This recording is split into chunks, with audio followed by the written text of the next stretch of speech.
From the mountains of the missing to our good friend here, little Timmy Seanor. It is time for the UFO Report with our resident Timbit. Nobody's gonna know. They're gonna know.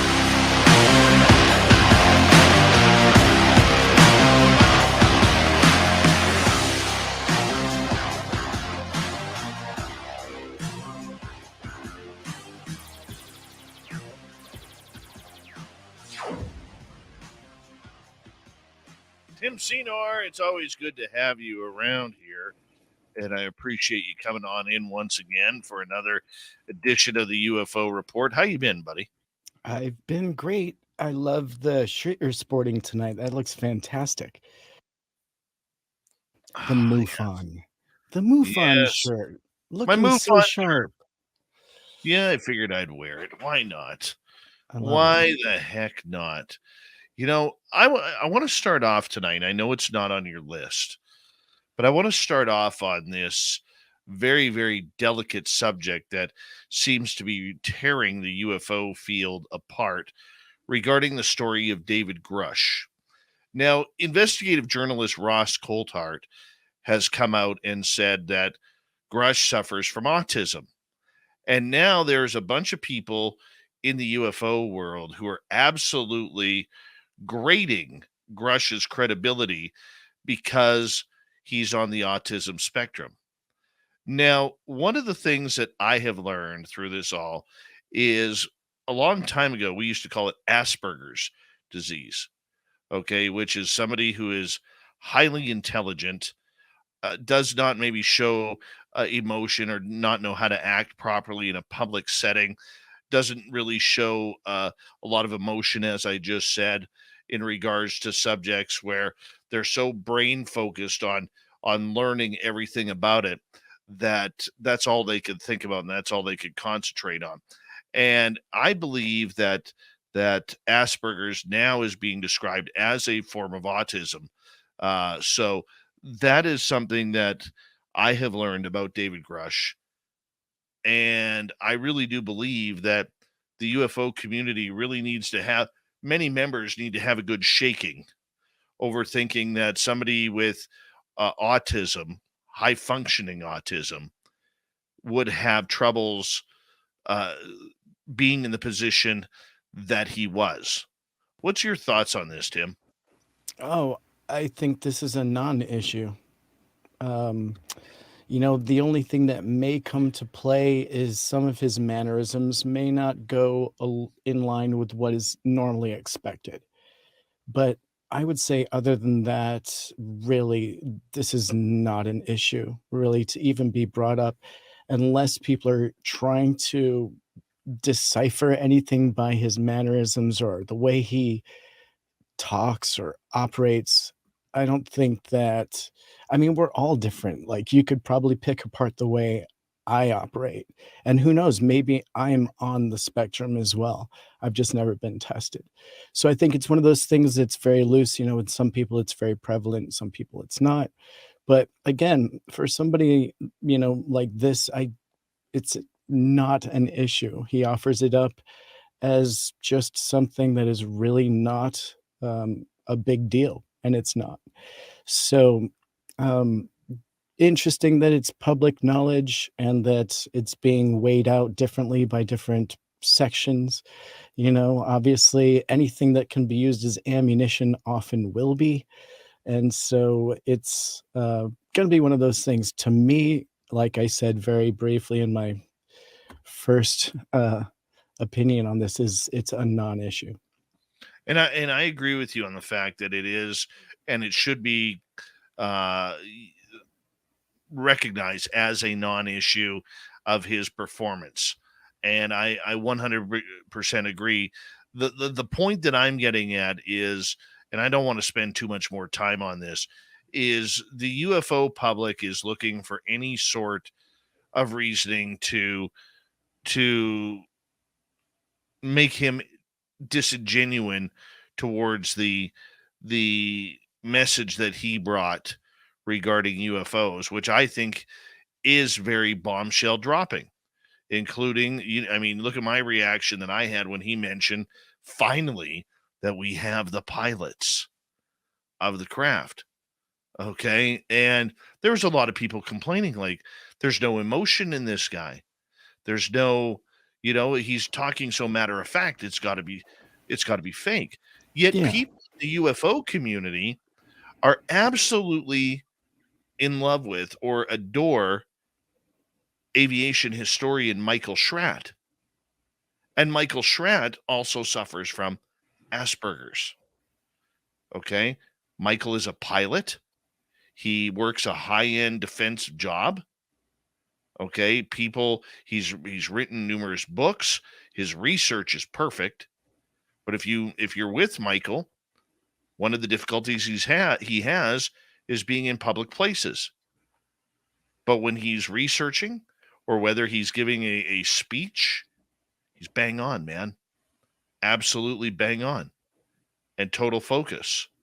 And you talk to Jim Goodall about Michael Schratt, he'll tell you that Michael Schratt is one of the greatest researchers this field has ever seen.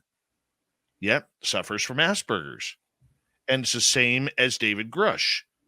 So if people actually did their homework on what Asperger's is about and where it falls in the autism spectrum, Tim, I 100% agree with you that this is a non-issue. Not a disadvantage. Yeah. It's not a disadvantage. If anything, it's a major advantage potentially to take him more seriously in what he's saying. Yeah, and before we shift off of this topic, I'm glad that you brought this up because it triggered a question that has lingered for me.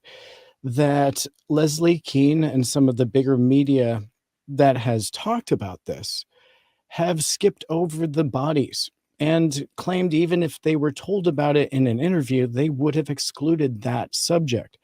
Now, is that reporting? I'm questioning that because, Dave, I know you, even if it's hard to deliver, you report every aspect of a story. I'm wondering why some of the people in this have dropped that aspect and focused on the nuts and bolts. What are your thoughts? See, they're going by an agenda. That agenda is many of the mainstream media, like the New York Post, the New York Times, Washington Post, and many other the big newspapers that they are trying to get into. They don't want to hear about the little green men. They think that's where the story blows itself up. However, I think it's the most important part. The To the Stars Academy, when they came out, they really wanted to separate UFOs from aliens and extraterrestrials. This is where we came up with, well, we don't know if it's Russia. We don't know if it's China, although we're pretty sure this technology is not of this earth. Remember the famous quote by fighter pilot David Fravor, okay, where he said, what I saw was not of this earth. Okay. And they wanted to separate it because they didn't think anybody in the mainstream would take this story seriously if we all of a sudden came out hard with aliens, alien abduction, hybrid children, and everything that would go along with that. So when David Grusch came out with it in his speech, that was the time for us to bring the news. And why more people outside of us haven't focused on that, Tim. And I've listened to a lot of podcasts. I don't usually get time, but this Grusch thing has really interested me. And even when people are talking about him, they're not talking about the pilots. Who flew them? When he sat there and said, we have the pilots, I went, oh, I mean, I contacted you right away because I was like, oh my God, this is the story. And the fact that he said we have crash retrievals of craft that have been basically ripped apart upon impact, and we also have fully intact craft. How did we get those fully intact craft? Did they blow a transmission on landing? I mean, I've seen cars break down in weirder senses where they all of a sudden don't start anymore. Is that what we're talking about? If so, that means you have live pilots. That's right. And if you have a crash where it's debris, you have dead pilots or injured pilots. So if you have a craft intact and it's not working or running for whatever reason, where's the pilots? Or was there a trade? Right. That's deep. That's deep, and it's all potential. And nobody's talking about it except us. Well, I'll tell you what. Need to Know with Cold Heart and Zabel did a recent update, and I believe it was even today, where they released just a very short clip of their interview that they did before the published news publication that they made at the time. So there was actually a shorter version that they did as a practice run. And in that new version, we see this question being asked. And when he was responding to whether there were bodies, his head was nodding in confirmation before the question was even confirmed as delivered. He was already nodding that, yes, we have the bodies. And that part of that conversation is hugely impactful. And the fact is this is just the snippet we have of the other version of this interview, which may just show some of the other, outlying aspects of this that we still have questions about. But what we saw today was more confirmation that this is the truth, and more confirmation that, yeah, craft and bodies. And I agree with you 100%. That needs to be the conversation. It has to be. It has to be the conference. Look, these things are not flying themselves. Whether they're drones, something or someone is flying them. And if they're not drones, they have pilots. Where are the pilots? Yeah. And it may be hard to talk about, but you can't pick and choose aspects of a story when you're being delivered information as a real reporter, in my opinion only. I find that incredibly frustrating to only receive part of the information when the reporter received all of it. That is, that's picking and cherry picking, I guess, for a news story. And I have a hard time with that. And so, yes, this is a hard topic, but it needs to be talked about. It was delivered publicly. And there's a lot of follow-up questions that can be asked around that. Well, Marco Rubio was asked about this earlier on News Nation. And just like we said, that it really confirmed what our sources have said, that there's about another 8 to 10, just like David Grusch, that are ready to come out. And I don't know if you have that on your list yet or not for this. Do you? Do you I want to get into don't. I Okay, don't. we got 3 minutes, so we can get into this then. So Please. basically, what he stated was that David Grusch is not the only UFO whistleblower to come forward. Others in high-level positions with direct firsthand knowledge of crashes and crash retrievals have as well. Joe Mergia on Twitter at the UFO Joe always does a good job of breaking this out down. He says, what incentive would so many people with that kind of qualification, these are serious people, have to come forward and make something up? Some of these whistleblowers, frankly, are fearful of harm coming to them. Okay, Rubio then says that people have come forward and shared information with their committee. He suspects some of those folks are the same ones Grusch is referring to about the crash retrieval program. Rubio wants to be very protective of these people. A lot of them came to Congress before the whistleblower protection was law. These folks claim to have firsthand knowledge of certain things. Some are public figures like Davis Elizondo. That's what he put in quotation marks. And we've heard from them in the past. Some are not so public figures. He feels that he's not trying to be evasive, just trying to protect the whistleblowers, some of whom still work in the U.S. government. I mean, this is something that we need to be aware of. Okay. They are going to get in trouble.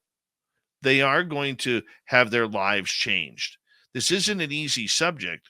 If the mainstream may be sweeping it under the rug, but this is still a subject that could get a lot of people in trouble publicly and professionally. Who's going to want to hire somebody like this if their name is dragged through the mud? Right? Yeah, you're absolutely right. There is a lot of risk involved, and I'm wondering why whistleblower testimony isn't enough for everybody. For some people, this testimony, even though sworn before Congress, and there's a confidential portion of this also handed off to Congress. Why isn't this enough for some people? Why is this not plastered across the headlines of USA Today and other major media outlets? Dave, I feel that perhaps, at least in this community, there's a little air of frustration where we're really coming up with gold. And for some reason, it's being spat back in our face as if this isn't heavy duty evidence. I feel whistleblower and witness testimony, when given under oath in front of Congress, should be as heavily weighed as a metamaterial piece of evidence or something else that is particularly supposedly from UFO craft. Why is whistleblower testimony not getting the heavy duty weight that it deserves? And I agree with you. And on that note, we are going to take a break here at the bottom of the hour on the UFO Report with our main man, little Timmy Seanor, the resident Timbit. And we are going to get into next. Senate Intelligence Committee proposes amnesty to defense contractors for disclosure. That's going to be interesting when we return on the UFO Report with Spaced Out Radio. Stay tuned.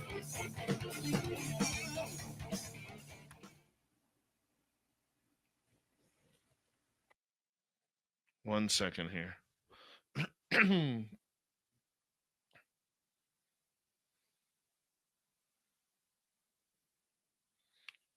Holy cow. I just got a text message from the gentleman who sent me the photos. They found footprints in front of their house at 19 and a half inches. Wow. Are you talking are you giving any more of the details away at this point? I'll read the text message. I'm not going to mention the person's name. He goes, "Oh, well, hi Anthony, how you doing?" That's all I'll say. He's watching as we do this. So excellent. Yeah, he says the prints are greasy, white gray goo. Daughter has some on a Q-tip. Found some smeared prints on the front window of my house, along with footprints the largest 19 and a half inches. Oh my God, I want to cast one of those. That could be anyone we know. I'm just kidding. Yeah, that's random guy's feet right there. Especially when I heard the white slime, I was like, oh, that's random guy. That's random guy. There you go.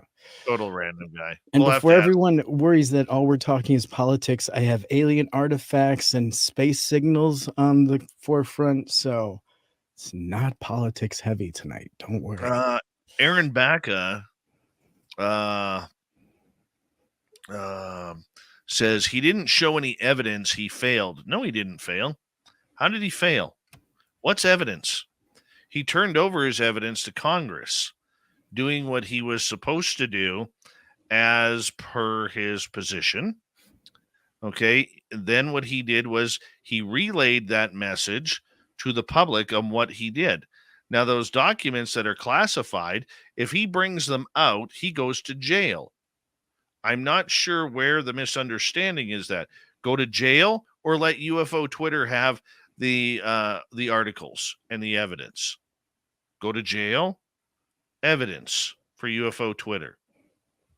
See, that's and I'm not saying Aaron Baca is wrong here.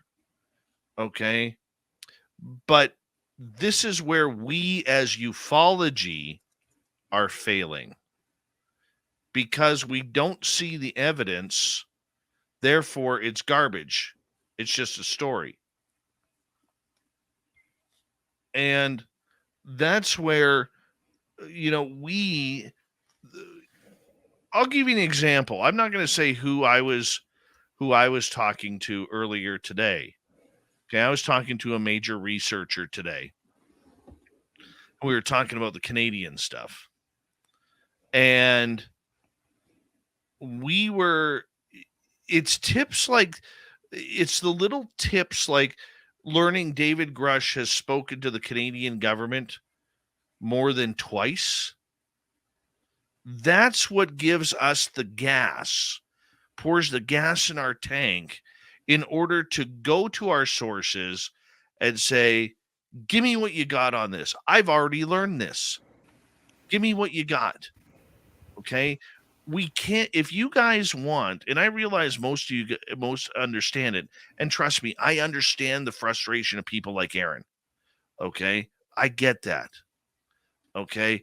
But what I am saying is, if we go and out those sources, if we go and out that information, that door closes and it will never open again. I've had doors close on me in my time as a journalist. When those doors close, it is hard to find another door that is going to take you into that same opportunity. So it may be trickles, guys. It may be just little crumbs that are big enough to feed a shrew. But at least the as long as the trickle of information is coming through, we got to take what we can. As long as it is verified. I try and verify everything that I have by 2 to 3 sources before I release anything. And I know most people are like that. So we're trying, guys. We're trying. But a guy like Grusch, 100% real. 100% real on that one. Yeah. And we got 10 seconds. Yeah. Yeah. Aaron, I agree with you to a massive extent, though. I mean, but anyways. Here we go.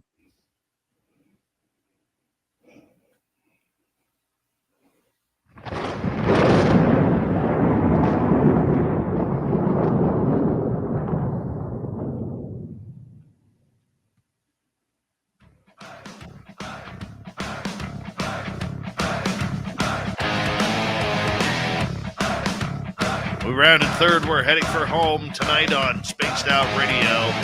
Good to have you with us. Dave Scott is my name. Hanging on out, talking some UFOs with all of you. That's what makes life fun, isn't it? Yeah, all right. Reminder that if you've missed most of this show or others, check out our free archives. Go to youtube.com/Spaced Out Radio. Do old Davey the favor, hit that subscribe button. Our website, spacedoutradio.com. We have a plethora of features for you. Rock out to Bumblefoot, read the news wire, check out our swag. Follow us on Twitter at Spaced Out Radio, Instagram at Spaced Out Radio Show, and on TikTok at Spaced Out Radio. Here we go. Tim Seanor, the UFO Report. Amnesty for private companies who may have some woo toys. What's going on here, Tim? That's right. The Senate Intelligence Committee proposes an amnesty to defense contractors for disclosure of non-Earth origin or exotic materials in approved UFO language. And so this new article coming from Liberation Times, written by Christopher Sharp, the Senate Intelligence Committee has unanimously approved its new Intelligence Authorization Act for 2024, which contains extraordinary UAP provisions. Noteworthy elements of the legislation include the suspension of U.S. government funding for illicit UAP programs and the provision for legal amnesty to defense contractors suspending of possessing non-human craft or materials. And so regarding the proposed amnesty provision, defense contractors and other entities in possession of UAP-related material or information obtained from or through the U.S. government must voluntarily disclose it to Arrow and the dedicated UAP office within 60 days of the bill's enactment. And so it looks like they are starting to apply pressure to people that have the information. It's their chance now to come forward without any repercussion. So, Dave, before we skip away from politics, I wanted to pry this forward because I found this so interesting that they've really just put a stop to any potential further secret UAP programs. Everything must now in future be passed through and approved by Congress. So no more of these programs can exist. So part of these whistleblowers coming forward may have been heard, and maybe we're getting some action.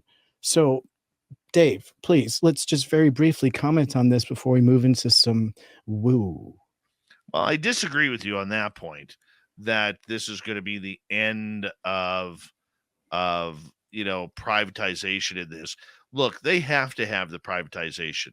We don't like it, okay, but they have to, man, because that's how they get away from NDAs. That's how they get away from FOIA requests, okay, is by putting a lot of these subjects into private hands. Right, but it won't So get funded without transparency the through government Congress.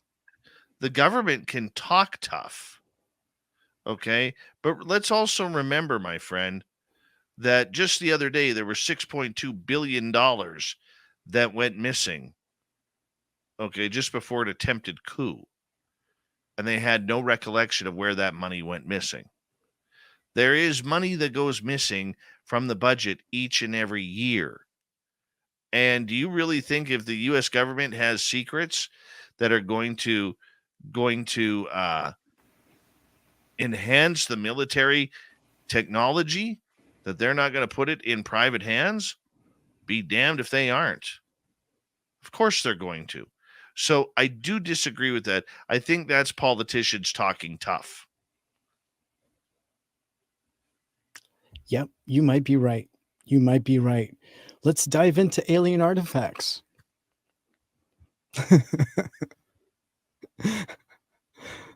I feel I can't win that one. I can see the look on your face. Okay. What I would like to see, and this may be a little bit off topic, I would like to know, where are the crashes? Where were the crashes? Where did they get the debris from? For instance, we know in the 1950s they got one out of Canada in northern Manitoba, apparently right by the Saskatchewan-Manitoba border. Canada got a bunch of debris. The Americans got a bunch of debris. Literally came in and stole it, by the way. Literally came in and stole it and said, we're Americans. We can do that. We went, okay, you just step on our land and take it. All right. But I mean, that's part of the agreement. You know what I'm saying? Yeah. But the point that I'm getting at is, where are the crash sites? Right.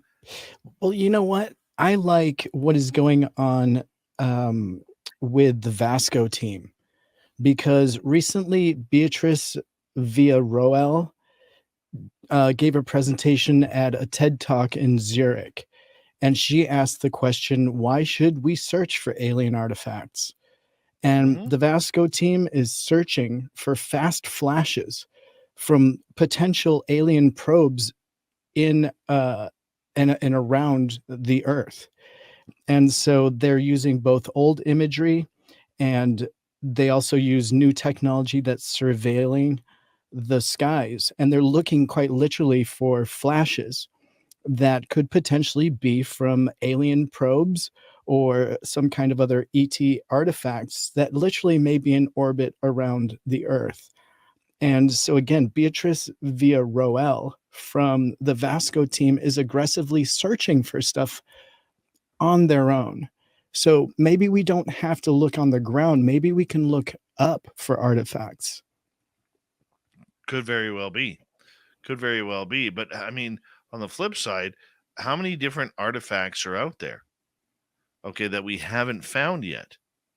I mean, look, we send geologists and anthropologists out everywhere trying to find new locations of everything from bones to different types of gravel and everything. We're testing the earth every single day. Wouldn't it be nice to have some of these people working on the UFO field? If we knew where, imagine the university studies that could be done with this by sending some of these young kids on up to a crash site and say, hey, find us the debris. We know the radius of the crash. We know where it was.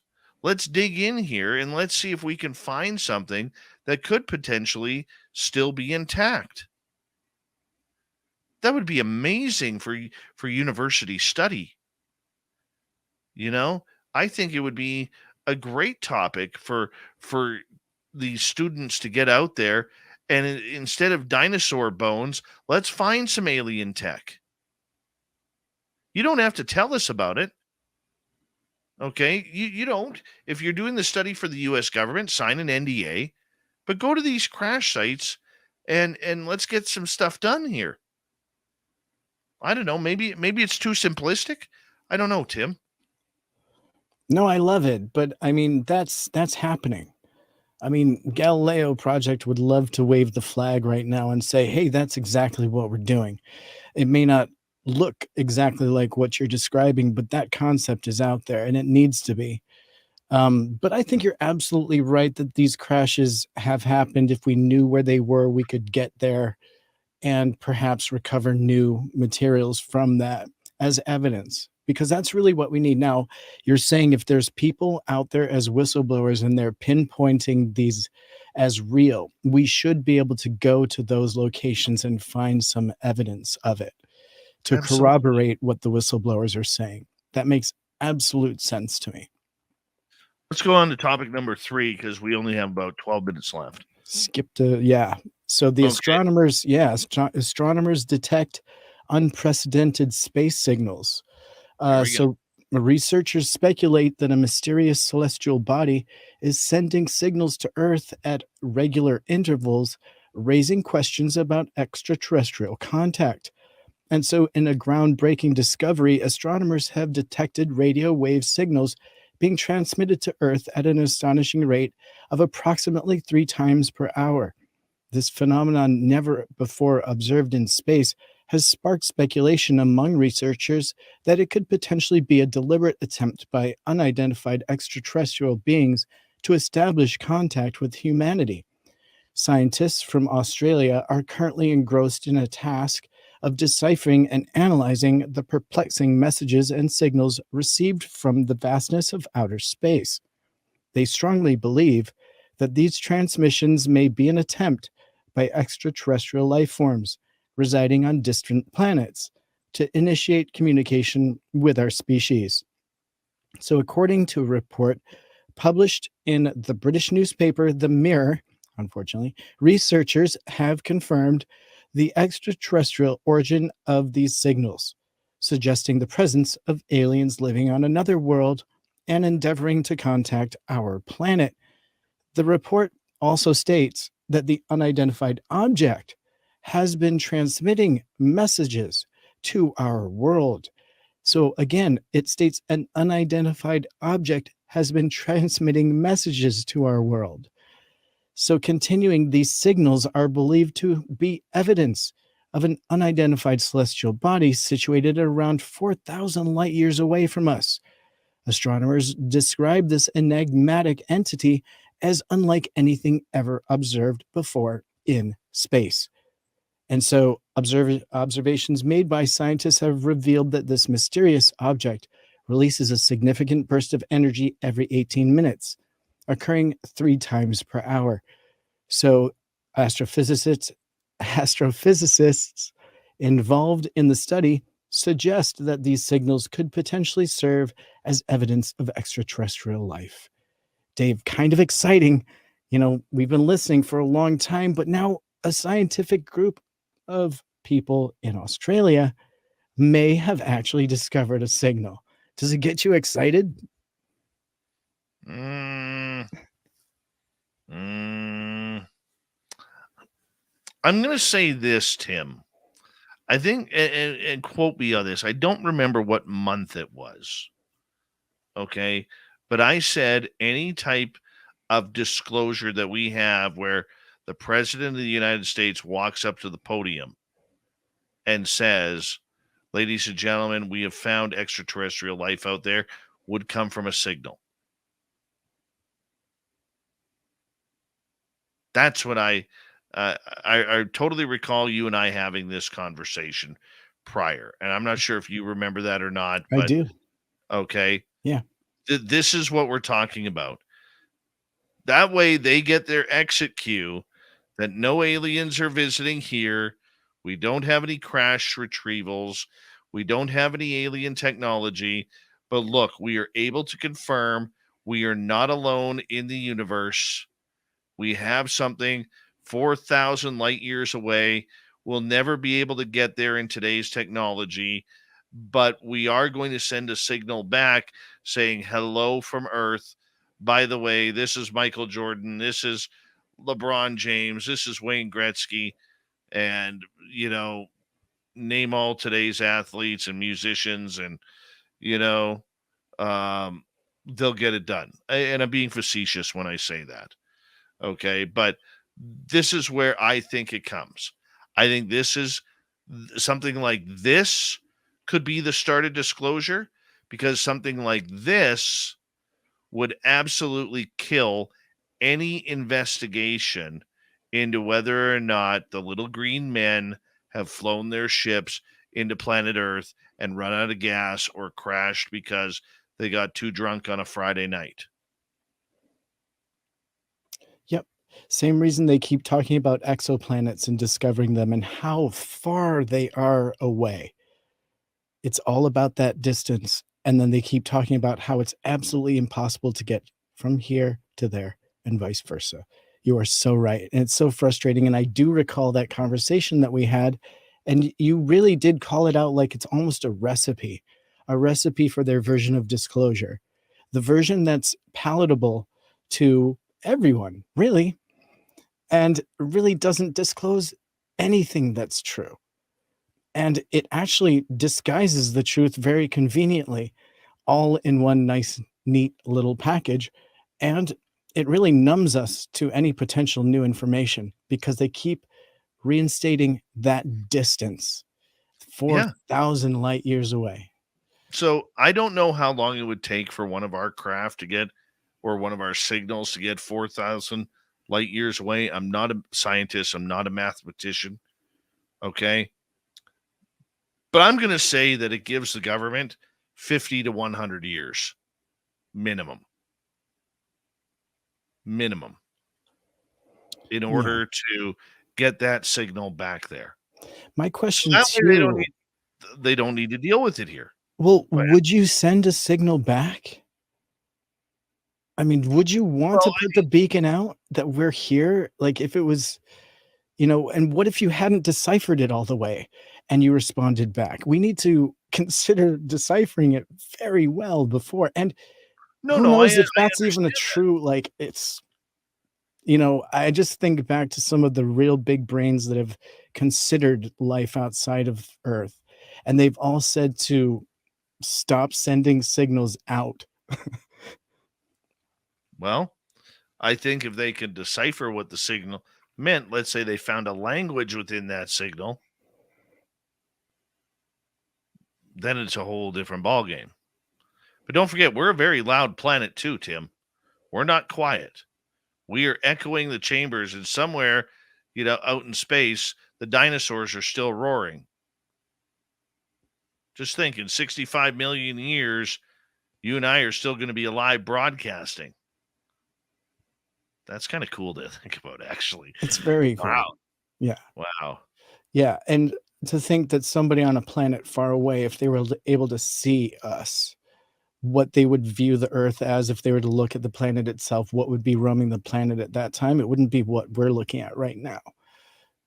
Right? Because No. time and it's a hard one to wrap your head around. So yeah, they could be viewing the dinosaurs, or they could be viewing our future. All right, 4 minutes left. The last topic of the night. What do you got regarding Elizondo? Yeah, let's go ahead and bring that up. And this is concerning what took place quite a long time ago. Was a conversation that may or may not have come back to haunt Lou Elizondo. Following the revelation surrounding David Grusch, the United States Senate is under immense pressure, obviously, to address the unfolding circumstances. And so, along with Grusch, another individual of paramount significance, Lou Elizondo. He holds a wealth of concealed information pertaining to the Pentagon's covert UFO program, and he's highly regarded as the cornerstone of the entire UFO disclosure endeavor. And so, they have provided credence to Italy UFO crash, I guess they're calling it now. The information that came from the Mussolini files, which plays a significant role in the whole UAP subject, as it's superseded from the famous Roswell crash.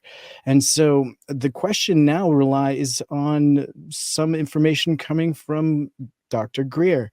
Speculation surrounds Lou Elizondo's claim of witnessing an extraterrestrial craft in a government facility. And despite constraints due to non-disclosure agreements, Elizondo has hinted at the existence of the UFO debris in interviews. He's emphasized the importance of collecting evidence and including material science analysis to discern engineered or natural origins. But in a blog post from May 2021, UFO researcher Joe Murgia discusses the possibility that Elizondo may have witnessed an extraterrestrial craft in a government facility. And Murgia continues to highlight in the interview where Dr. Stephen Greer shares information from Daniel Sheehan, stating that Elizondo had informed him about personally encountering an actual extraterrestrial vehicle stored in a facility. And so this revelation aligns with Elizondo's previous statements on the matter. And also, Sheehan shared that even though it's more explosive, that Lou Elizondo has informed him that, in fact, he has been in a facility where an actual extraterrestrial vehicle was stored. And why is that important? Well, because he's all over the news. And so, this is according to Dr. Greer, it's important. And so this is kind of not new information, but it's starting to sound like it's being dragged out a little bit more. Maybe he's going to become another whistleblower. But either way, it's pretty big statement. And now we trust Lou's word. He's never lied to us before, right? And so a big statement might have come from Greer, but it's probably happened. He's hinted around it plenty of times. So, Dave, do you have a knee-jerk reaction to this? It's not new news to you, but what do you think, and why is it being brought out again now? Well, I think it's, Elizondo is always going to be in the news for this topic. He's always going to be in the news. He's always going to be part of the story.